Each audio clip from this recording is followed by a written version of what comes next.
গান্ধীবাদী ইসলাম আবার আছে নাকি কিছু? আজকাল যে ইসলামের কত ভার্সন আল্লাহ ভালো জানে।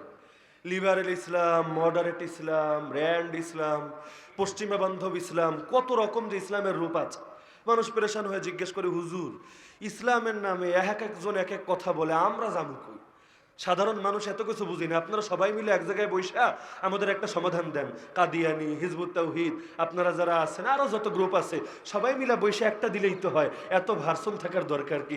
আমি সহজ জবাব দেই, নবী যেই সময় দুনিয়াতে ছিল সেই সময় ভণ্ড নবী দুইটা ছিল।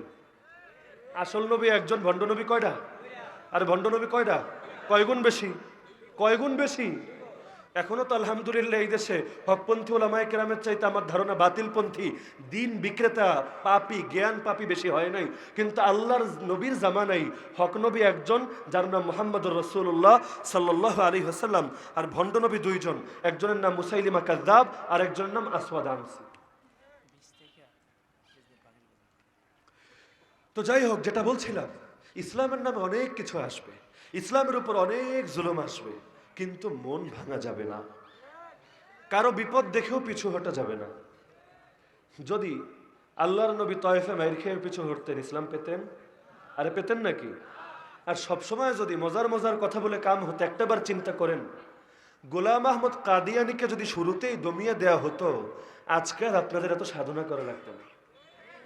সারা দেশে কোটি কোটি টাকা খরচ করে, এত এত প্রোগ্রাম করে, এত এত বুঝিয়ে বাংলাদেশেই দমাতে পারেন না, দুনিয়াতে পড়ে আছে। কিন্তু কাদিয়ানিরা যদি শুরুতেই থামিয়ে দেওয়া হতো, এত সাধনা করা লাগতো? আরে বলে না লাগতো? এটা বাতিলটাই কৌশল ঠিকই অবলম্বন করে, ওঠার আগেই থামিয়ে দাও, চিরতরে থামিয়ে দাও। ওদের থামানো আবার যেই সেই থামানো না, চিরতরেই শেষ করে দেয়, অঙ্কুরেও বিনাশ করে দাও, যাতে করে ময়দানে আমাদের কোনো মোকাবেল না থাকে। এর সবচাইতে প্রকৃষ্ট উদাহরণ হলো ফেরাউন। মুসা আলাইহিস সালাম দুনিয়াতে আসে নাই, তার আগেই বলে দিয়েছে ওরা জবাই করা লাগবে। কেমনে জবাই করবে? এখনো তো চিনি না কার ঘরে আসবে। তো ঠিক আছে, নিরপরাধ যত ছেলে সন্তান এই বছর জন্ম নিবে সবগুলোরা জবাই করবা। অপরাধ কি? ফেরাউন না অনেক ভালো শাসক, কত ভালো, কোরআনে তার কথা আছে। সে তার জাতিকে বলছে, ইন ওয়াকালা ফিরাউন যারুনি আকতুল মুসা ওয়ালিয়াদু রাব্বাহ। নেতাজি ফেরাউন বলল, আমারে ছাইরা দাও, আমি মুসারে হত্যা করে ফেলাবো। মুসা তার রবরে ডাকতে থাকুক, দেখা যাক রব ওরে আমার হাত থেকে বাঁচাতে পারে কিনা। কেন রে ফেরাউন, মারবি কেন মুসারে? ইন্নী আখাফু আন ইউবাদদিলা দীনাকুম আও আন ইউযহিরা ফিল আরদিল ফাসাদ। দরদি নেতা ফেরাউন বলে, আমার বড় ভয় হয় মুসা তোমাদের আদর্শকে বদলে দেবে, হাজার বছরের সভ্যতা সংস্কৃতি বদলে দেবে। দেয় না বদলে? আরে দেয় না? চট্টগ্রামে আগুন লেগে মানুষ পড়ে, হাজার বছরের সংস্কৃতির নামে শাহবাগে মোমবাতি জ্বালিয়ে শোক পালন করে। দেশের মানুষ বন্যার পানিতে ভেসে যায়, লাখ লাখ মানুষ না খেয়ে কষ্টে দিনাতিপাত করে, আর তারা সেখানে একটা মানববন্ধনার র্যালি করে দায় সারে। আর হুজুরদের নিয়ে ভয়েই দেখেছো, হুজুররা রিয়া করে, হুজুররা লৌকিকতা করে, কোটি কোটি টাকা হুজুররা কেন দিবে, আমরা দিতে পারলাম না। আচ্ছা দিয়েছে, এটা আবার মিডিয়ায় দেখানো লাগে, লোকে আমাদের নিয়ে খারাপ মন্তব্য করে, আমাদের কষ্ট লাগে না? আরে বলে কিনা আজকাল এগুলো? বলে কিনা? হুজুররা টাকা দিচ্ছে, এতে কোনো মিডিয়া তো প্রমোট দেয়ই না, যত মেইন স্ট্রিম মিডিয়া আছে প্রমোট তো দেয়ই না। আরও এটা নিয়ে বড় কষ্ট, হুজুররা কেন দিবে, এটারে কিভাবে ধামাচাপা দেওয়া যায়। আমাদের ময়দানগুলোতে লক্ষ লোক আসলেও মিডিয়া দেখবেন এমন একটা ছবি তুলেছে, দেখা যাবে 5 জন সামনে দাঁড়িয়ে আছে, আর ওরা 12টা দাঁড়িয়ে থাকলে এমনভাবে ছবি তুলবে হাজার হাজার লোকের সমাগম, জায়গা দেওয়া যায়নি। তো ফেরাউনের মতো দরদ। আমার ভয় হচ্ছে মুসা তোমাদের আদর্শরে বদলে দিবে, সভ্যতা পরিবর্তন করে দিবে, সংস্কৃতি চেঞ্জ করে দিবে, ঐতিহ্য পাল্টে দিবে। আও আইয়ুযহিরা ফিল আরদিল ফাসাদ, ফেরাউনের দ্বিতীয় পয়েন্ট একটু খেয়াল করেন, যুগের সাথে মিলান। অথবা হে আমার জাতি, আমি একজন দরদি শাসক হিসাবে আমার ভয় হয় মুসা জমিনে জঙ্গিবাদ ছড়াবে। ফাসাদের অনুবাদ কি করবেন? নৈরাজ্য, বিশৃঙ্খলা, উগ্রবাদ, জঙ্গিবাদ, এগুলোই তো। আমার ভয় হয় মুসা জমিনে জঙ্গিবাদ ছড়াবে। এ কারণে একজন আদর্শিক সুশাসক হিসাবে আমার কর্তব্য হলো মুসা দুনিয়াতে আসার আগেই সাইজ করে ফেলা। এর জন্য যদি আরো লক্ষ নিরপরাধ শিশুকে মারতে হয়, কোনো বিষয় না, কারণ মুসাদের দুনিয়াতে বেঁচে থাকার অধিকার নাই, বেঁচে থাকবে একমাত্র ফেরাউনরা। কিন্তু আমার আল্লাহর ফয়সালা ভিন্ন, ফেরাউনও বাঁচবে না, নমরুদও বাঁচবে না, বেঁচে থাকবে আমার আল্লাহর প্রকৃত বান্দারা, বেঁচে থাকবে ইনশাআল্লাহ হকপন্থী ওলামায়ে কেরামরা, বেঁচে থাকবে ইনশাআল্লাহ হাফেজ সাহেবরা। আজকে যাদেরকে দমিয়ে রাখতে চাচ্ছ, ইনশাআল্লাহ বেঁচে থাকবে তারা, ইসলামের উপর বড় ঝড় বহুত এসেছে, তাতারিরা এসে, মঙ্গোলীয়রা এসে, চেঙ্গিস খানের হালাকু খানের বাহিনী এসে কোটি কোটি মানুষকে মেরে এমন অবস্থা করেছে, লোকজন বলতে শুরু করেছে আল ইসলাম লা মুস্তাকবাল লা, ইসলামের আর কোনো ভবিষ্যৎ নাই, ইসলাম শেষ। কিন্তু ইসলাম শেষ হয় নাই, আরো 800 বছর পার হয়ে গিয়েছে। ইসলাম এখন আরো বেশি দেদীপ্যমান হয়ে দুনিয়াতে ছড়িয়ে আছে। যে জামানায় কাফেররা সুপার পাওয়ার, একদিক থেকে আমেরিকা সুপার পাওয়ার, অর্থনৈতিক দিক থেকে চীন সুপার পাওয়ার, আঞ্চলিক ক্ষেত্রে ভারত সুপার পাওয়ার, সেই সময়ও মোল্লারা বুক উঁচু করে ওদের সামনে পায়ের উপর পা তুলে বসে আমরা কারা এর পরিচয় দেখিয়ে দিচ্ছে। সম্বল আমাদের একটাই, আল্লাহর উপর ভরসা। সম্বল আমাদের একটাই, শক্তির উৎস আমাদের একটাই। আমাদের ভুল বোঝার কোনো কারণ নাই। আরে আমরা তো তোমাদেরই কল্যাণকামী। আরে নবী যাদেরকে জাহান্নাম থেকে বাঁচানোর জন্য তাদের দুয়ারে গিয়েছিল, তারাই পাথর ছুঁড়েছিল, তারাই রক্ত ঝরিয়েছিল, তারাই গলায় চাদর পেঁচিয়ে শ্বাসরুদ্ধ করে হত্যা করার চেষ্টা করেছিল, তারাই ঘরকে ঘেরাও করেছিল জবাই করবে বলে। আরে তারাই পেছনে লোক লাগিয়ে দিয়েছিল 100 উটের প্রলোভন দেখিয়ে। আরে অপরাধ কি? তোমাকে জাহান্নাম থেকে বাঁচাতে চায়। অপরাধ কি? নিজের খেয়ে নিজের পরে তোমাকে জান্নাতের পথ দেখাতে চায়। আজকের আলেমদের অপরাধ কি? কেন আমাদের উপরে এত ক্ষুব্ধ? কেন নাস্তিকদের সঙ্গে এত সখ্যতা? কেন হিন্দুত্ববাদীদের সঙ্গে এত সখ্যতা? কেন যারা এই অঞ্চলে সুশাসন না কুশাসন কায়েম করতে চায় তাদের সঙ্গে এত মহাব্বত? আরে গণতন্ত্র আর সমাজতন্ত্র দুই মেরুর দুই জিনিস। তোমরা এখানে এসে সমাজতন্ত্রকে ভাই বানিয়ে মিলে যেতে পারো, কিন্তু অ্যালার্জি শুধু এক জায়গায়, চুলকানি শুধু এক জায়গায়। আলেমদের করতে দেওয়া যাবে না, হকের কণ্ঠগুলোকে দমিয়ে দিতে হবে। আরে কেন তোমরা জানো না? আরে লিখে রাখো, আমরা বলছি, কল্যাণকামী হয়ে বলছি, আরে যদি আমাদেরকে দমিয়ে দাও তোমরা ইসলামকে দমাতে পারবা না। 71 থেকে এই হিন্দুত্ববাদীরা আমাদের বন্ধু হয়ে গেল। নরেন্দ্র মোদী আমাদের এত বড় জিগরি দোস্ত হয়ে গেল।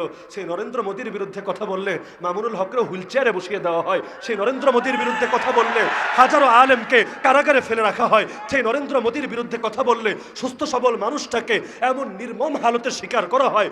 ঈদের দিনও পরিবারের লোক দেখা করতে পারে না। আরে সবার খাবার পৌঁছে তার খাবারটাও পৌঁছতে দেওয়া হয় না।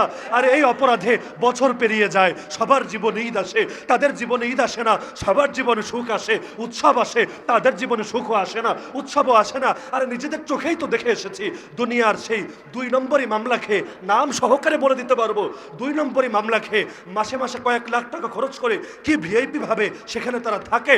আর সেখানে ওলামায়ে কেরাম কি কষ্টের মধ্যে দিনাতিপাত করে, এর সাক্ষী তো আমরা নিজেরাই। পৃথিবীর কারো থেকে শুনে এর সাফাই গাইতে হবে না। আরে অপরাধ কি?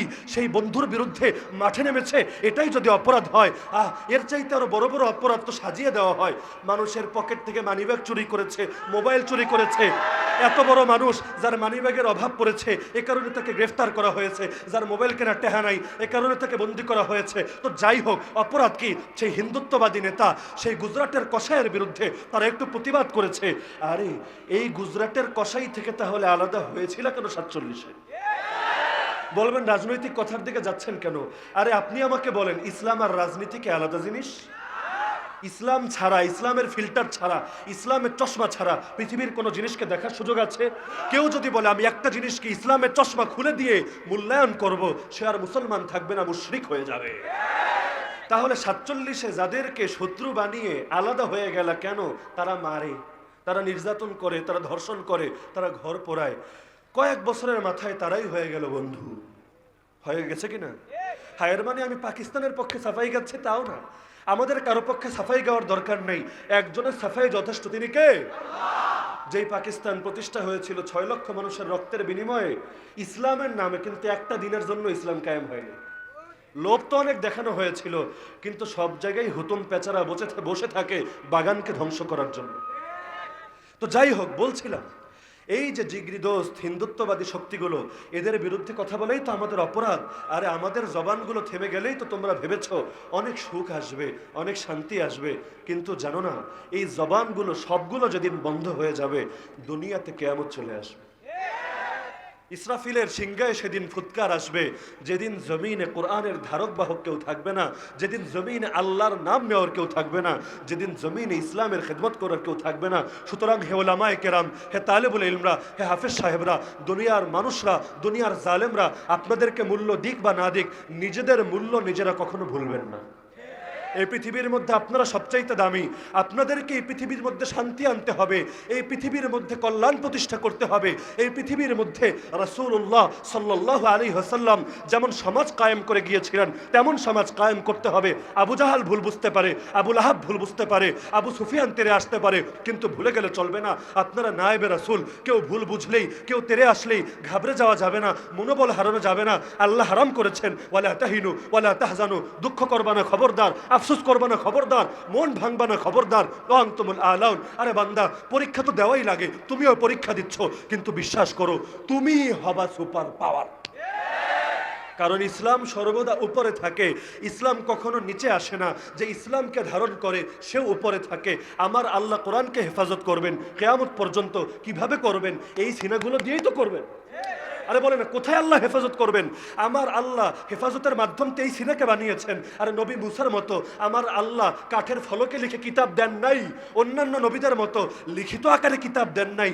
আমার আল্লাহ জিবরিলকে পাঠিয়েছেন, গিয়ে পড়ে শুনিয়ে আসো। তিনি এসে শুনিয়েছেন মুহাম্মদুর রাসূলুল্লাহ সাল্লাল্লাহু আলাইহি ওয়াসাল্লামকে, তিনি পড়ে শুনিয়েছেন তার সাহাবীদেরকে। সিনা বে সিনা, এক বুক থেকে আরেক বুক, এক বুক থেকে আরেক বুক, এভাবে আস্তে আস্তে আমাদের পর্যন্ত এসেছে। যার কারণে আমাদের কোনো ইলম সনদ ছাড়া না, আমরা কোরআন শিখেছি, এটারও সূত্র আছে। আমরা কসম করে বলতে পারবো এই কোরআনই সেই কোরআন যা নবীর উপর নাজিল হয়েছিল। যে হাদিস পড়েছি কসম করে বলতে পারবো এই হাদিসগুলোই সেই হাদিস যা নবীর মুখ থেকে উচ্চারিত হয়েছিল, যা নবীর কাজে কর্মে প্রতিফলিত হয়েছিল। কোনো কিছু আমরা বানাই না, কোনো কিছু আমরা সংযোজন করি না। আরে তারপরও সেই রবের কথা বলাই, সেই নবীর আদর্শ উপস্থাপন করাই যদি তোমাদের চোখে অপরাধ হয়, আর তোমরা আমাদেরকে বলতে থাকো অপরাধী, তোমাদের বলায় কিছু আসে যায় না, তোমাদের বলাকে আমরা পরোয়া করি না। আমরা একজনের আযাবকেই পরোয়া করি, একজনের রাগকেই পরোয়া করি। তায়েফের ময়দানে আমার নবীকে মারতে মারতে রক্তাক্ত করে ফেলা হলো। আরে যেই নবীর রক্তের দাম গোটা জমিনের চাইতে বেশি, গোটা আসমানের চাইতে বেশি, সব কিছুর চাইতে বেশি, সেই নবীকে মারতে মারতে রক্তাক্ত করে ফেলা হলো। নবী আল্লাহকে বলে কি? আরে চিন্তা করেন, নবী আল্লাহকে কি বলে? আল্লাহুম্মা ইনলাম ইয়াকুন বিকা গাদাবুন আলাইয়া ফালা উবালি। হে আল্লাহ, আমার উপর যদি আপনার রাগ না থাকে, আমার উপর যদি আপনার সন্তুষ্টি না থাকে, আমার কোনো পরোয়া নাই। কে মারলো, কে রক্তাক্ত করলো, কে হত্যা করলো, কে আমাকে তেড়ে আসলো, কে কবুল না করে জুলুম করলো, আল্লাহ কোনো কিছুরে আমি ভয় পাই না, কোনো কিছুরে আমি পরোয়া করি না। আমি শুধু ভয় পাই না জানি তুমি রাগ করে বসো, আমি শুধু ভয় পাই না জানি তুমি অসন্তুষ্ট হয়ে যাও। হে আল্লাহ, তোমার সন্তুষ্টির জন্যই তো সব করি। তুমি বলেছো বাল্লিগ মা উনজিলা ইলাইকা মির রাব্বিক, নবী তোমার উপর রবের পক্ষ থেকে যা কিছু নাজিল করা হয়েছে সব পৌঁছাবা, খবরদার কিছু গোপন করবা না। যদি না পৌঁছাও, আরে শুনে রাখো, সাবধান, তুমি তোমার রিসালাতের দায়িত্ব পালন করো নাই, নবী হিসাবে ব্যর্থ, রাসূল হিসাবে ব্যর্থ, আমি তোমাকে পাকড়াও করব। আর শুনো, পৌঁছাতে গেলে ভয় আছে। আরে কারে ভয় পাবো তুমি? ওয়াল্লাহু ইয়াসিমুকা মিনান নাস, আল্লাহ তোমাকে মানুষের হাত থেকে হেফাজত করবে। তারা হয়তো তোমাকে জানে মারতে পারবে, জানে ক্ষতি করতে পারবে, কিন্তু শুনে রাখো তোমার আদর্শরে কোনোদিন মিটাতে পারবে না।